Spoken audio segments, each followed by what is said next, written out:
Namo Sang Hyang Adi Budaya, Namo Buddhaya. Hai Ananda semua, apa kabarnya hari ini? Pasti dalam keadaan sehat dan bahagia ya. Semoga Ananda semua selalu dalam lindungan Triratna, Buddha, Dharma, dan Sangha. Oke Ananda semua, setelah di pertemuan sebelumnya kita membahas tentang pengertian dari parami atau paramita, dan kemudian ada yang dikatakan sebagai dasa paramita atau 10 sifat luhur yang dimiliki dan telah disempurnakan oleh Buddha Gautama. Pada hari ini kita akan membahas lebih terperinci lagi masing-masing dari dasa paramita. Dan hari ini kita akan membahas tentang dana, sila, nekama, panya, wirya, dan khanti paramita. Yang pertama kita akan membahas yang dikatakan sebagai dana paramita. Dana paramita artinya adalah merupakan perbuatan luhur atau sifat yang luhur dan mulia tentang beramal atau berkorban, baik itu materi maupun non materi. Materi artinya kita memberikan suatu barang, sedangkan non materi bisa berbentuk jasa atau pertolongan atau dalam bentuk memberikan pengajaran atau menyampaikan dharma. Nah, di dalam agama Buddha itu ada yang dikenal dengan ati dana dan mahati dana. Ati dana merupakan suatu perbuatan atau pemberian dana yang merupakan miliknya yang terakhir, dan tujuannya ini pemupukan kebajikan dalam mengatasi kemelekatan yang dianggap sebagai penghambat di dalam menuju kebuddhaan. Sehingga dengan kita melepaskan kemelekatan pada diri kita dengan berlatih memberikan ati dana, maka akan menimbulkan kepribadian yang baik pada diri kita. Contohnya yaitu Wiswantara merupakan putra dari Raja Sanjaya. Beliau membagikan habis seluruh harta miliknya sebagai dharma atau sebagai dana. Sampai pada akhirnya beliau menyerahkan juga gajah putih milik kerajaannya kepada kaum pendeta. Nah, yang kedua dikatakan sebagai mahati dana. Mahati dana merupakan penghormatan dana yang tertinggi karena pada saat berdana ini yang diberikan adalah anggota atau bagian tubuh kita. Biasanya ini dilakukan oleh para bodhisattva atau mahasatwa. Pengertian dari anggota tubuh yang bisa kita danakan yaitu daging, darah, organ tubuh lainnya, bahkan seluruh tubuh kita. Karena ketika seorang mahasatwaya sudah tidak memiliki sedikitpun rasa kemelekatan atau rasa pemuasan terhadap badan jasmaninya. Contohnya yaitu ketika bodhisattva ini mengorbankan tubuhnya. Ada yang masih ingat ya cerita tentang kelinci, monyet, dan juga berang-berang. Ya, pada saat itu bodhisattva terlahir sebagai seekor kelinci, dan pada saat itu bodhisattva mengorbankan tubuhnya kepada pendeta atau kepada petapa. Kemudian pemberian dana, ya, di dalam pemberian dana itu ada 3 macam cara untuk berdana. Yang pertama dikatakan sebagai amisa dana. Amisa dana itu berarti memberikan materi yang kita miliki, contohnya uang, makanan, dan lain sebagainya. Yang kedua disebut sebagai abhaya dana. Ya. Abhaya dana berarti berdana kehidupan. Ya, contohnya kita dengan melaksanakan Pancasila Buddhis dengan baik, maka artinya di situ kita menjaga kehidupan dari diri kita dan juga kita menjaga kehidupan dari makhluk lain. Contoh yang selanjutnya dari abaya dana yaitu kita melakukan donor darah dan lain sebagainya, karena kita menolong kehidupan dari makhluk lain atau seseorang dengan apa yang menjadi milik kita. Yang ketiga disebut sebagai dhamma dana. Ya, dhamma dana artinya memberikan dharma atau menyampaikan tentang ajaran-ajaran dharma dari Buddha Gautama atau ajaran dharma dari Buddha. Contohnya ya, kita menyampaikan dharma desana atau Romo menyampaikan dhamma desana, atau contoh lain kalian mengingatkan teman kalian agar tidak berbuat jahat. Itu contoh dari dhamma dana. Buddha pernah mengatakan bahwasannya sabar danang jinati, yang artinya adalah dana yang tertinggi adalah persembahan kebenaran dharma. Jadi kalau kita mengingatkan orang agar berbuat baik, kita menyampaikan ajaran dharma kepada orang lain, maka itu adalah dharma yang tertinggi atau dana yang tertinggi. Selanjutnya dikatakan sebagai sila paramita. Sila paramita berarti sifat mulia dengan hidup bersusila atau dengan menjaga moralitas budi pekerti. Dalam hal ini kita sebagai manusia ya, ketika mau memiliki sila paramita yang baik, kita harus menjaga pikiran, ucapan, dan perbuatan kita. Kemudian di dalam diri kita itu ada yang namanya hiri dan otapa. Ada yang tahu hiri artinya apa? Hiri artinya malu berbuat jahat, sedangkan otapa artinya takut akan akibat dari perbuatan jahat. Hiri dan otapa inilah yang menjadi sebab dari bagaimana manusia itu mau menjaga silanya dengan baik. Ya, menjaga sila berarti kita menjaga diri kita dan juga menjaga makhluk lain. Nah, sila di dalam kehidupan ini atau di dalam agama Buddha itu ada terbagi menjadi beberapa bagian. Yang pertama, ya, Pancasila Buddhis. Ya, Pancasila Buddhis ini sila yang terdiri dari 5 sila yang biasanya digunakan bagi kita para perumah tangga di kehidupan sehari-hari.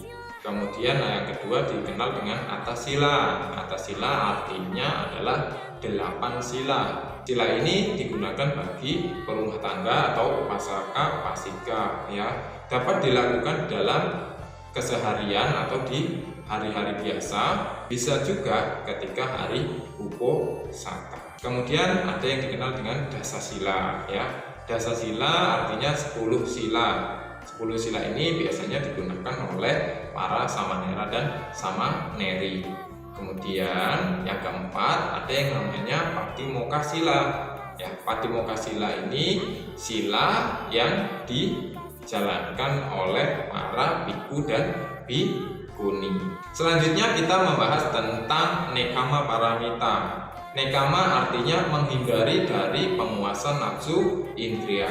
Artinya adalah kita mampu menahan keinginan-keinginan yang tidak baik dan tidak bermanfaat bagi diri kita. Ya, contohnya ketika Ananda sedang belajar, akan tetapi pada saat itu ada film yang bagus di televisi. Nah, Ananda semua harus memilih mana yang diutamakan, belajar atau nonton TV. Kalau Ananda merasa bahwasannya belajar adalah yang lebih penting dan Ananda bisa menahan nafsu keinginan untuk melihat TV, ya berarti Ananda telah melatih Nekkhamma atau tentang makanan, menahan nafsu terhadap makanan tertentu ya. Kalau nggak ada makanan itu saya nggak makan, nah, itu berarti Ananda masih belum bisa menahan nafsu. Oke, ya. Pengendalian diri ini bagi umat Buddha sangatlah penting, ya. Mengendalikan mata, mengendalikan telinga dan sebagainya anggota tubuh kita serta pikiran kita agar terhindar dari kejahatan serta tidak menimbulkan kerugian bagi makhluk lain. Baiklah, untuk yang keempat, parami atau sifat luhur yang keempat yaitu panya. Panya artinya kebijaksanaan, ya, mengetahui bagaimana sebab akibat dari sesuatu yang kita lakukan, mengerti bahwasanya segala sesuatu itu berdasarkan pada kebenaran. Panya juga berarti atau kebijaksanaan dalam arti kesehari-hari dari diri kita adalah bagaimana kita bisa atau mampu mengerti mana yang baik, mana yang tidak baik, mana yang bisa dilakukan atau boleh dilakukan, mana yang tidak boleh dilakukan, mana yang merugikan orang lain, mana yang tidak merugikan orang lain, mana yang merugikan diri kita dan mana yang tidak merugikan diri kita serta makhluk lain. Kita harus bisa memilih yang terbaik, yaitu memilih segala sesuatu dengan mempertimbangkan manfaat kemudian akibat dari apa yang nantinya akan kita lakukan. Nah, untuk memperoleh panya, ya, kita harus melakukan 3 jenis latihan. Yang pertama, latihan melalui proses belajar, ya, membaca dan mengerti tentang ajaran-ajaran dari Buddha. Ya. Setelah mengerti, baru kepada tahap yang kedua, yaitu melakukan praktek. Ya. Sudah mengerti, sudah dibaca, sudah paham bahwasanya ini adalah hal yang baik, ya dilakukan hal yang baik. Kalau belum atau hal yang buruk, ya jangan dilakukan. Yang ketiga yaitu dengan perenungan melalui meditasi, ya.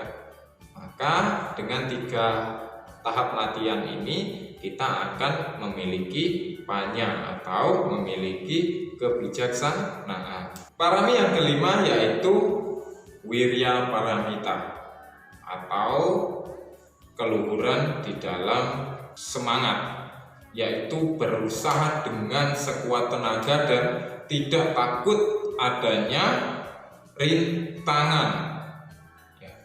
Rintangan adalah sebagai cambuk untuk maju. Ya, ketika kita bisa menghadapi rintangan, ya, maka kita harus memotivasi diri kita. Jadi rintangan adalah salah satu motivasi untuk keberhasilan dari diri kita. Semangat adalah modal untuk menjalani hidup ini. Dengan semangat kita akan menjadi orang yang bekerja keras dan bekerja cerdas. Di dalam kehidupan ini ada 2 macam wirya atau semangat, ya. Yang pertama, sanaha wirya, yaitu semangat untuk mempersiapkan diri menghadapi atau menghalau berbagai godaan yang diibaratkan sebagai benteng dari diri kita. Ya, semangat ini contohnya yaitu semangat menjalankan Pancasila Buddhis. Kemudian yang kedua yaitu prayoga wirya, yaitu ketekunan atau kesungguhan dalam menjalani dan melaksanakan ajaran Buddha Dharma, atau ketekunan dalam mempraktekkan Buddha Dharma, mempraktekkan kebaikan. Contohnya adalah kita selalu ingin dan mau untuk melakukan hal-hal yang baik, berdana, datang puja bakti, dan lain sebagainya. Kemudian untuk yang keenam, parami yang keenam yaitu kanti paramita. Kanti artinya kesabaran. Sabar dalam menghadapi segala sesuatu, tidak menjadi orang yang dikatakan sebagai mudah marah, ya, atau sumbu pendek. Ya, sumbu pendek artinya begitu disentil langsung meledak, atau begitu disenggol sedikit langsung marah.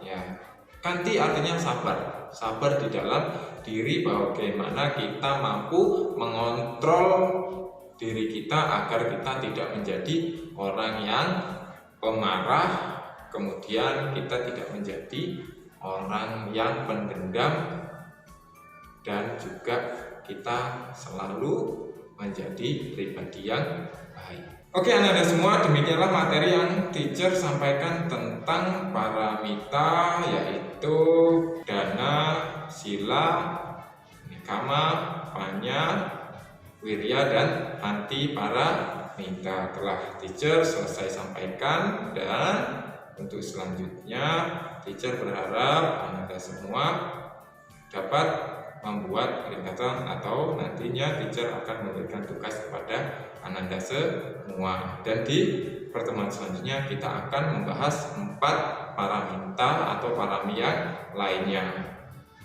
Oke, demikianlah apa yang dapat teacher sampaikan, dan teacher akhiri dengan Sapisata Bhavantu Sukhitata, semoga semua makhluk hidup berbahagia. Sadu, sadu, sadu. Namo Sang Hyang Adi Budaya, Namo Buddhaya.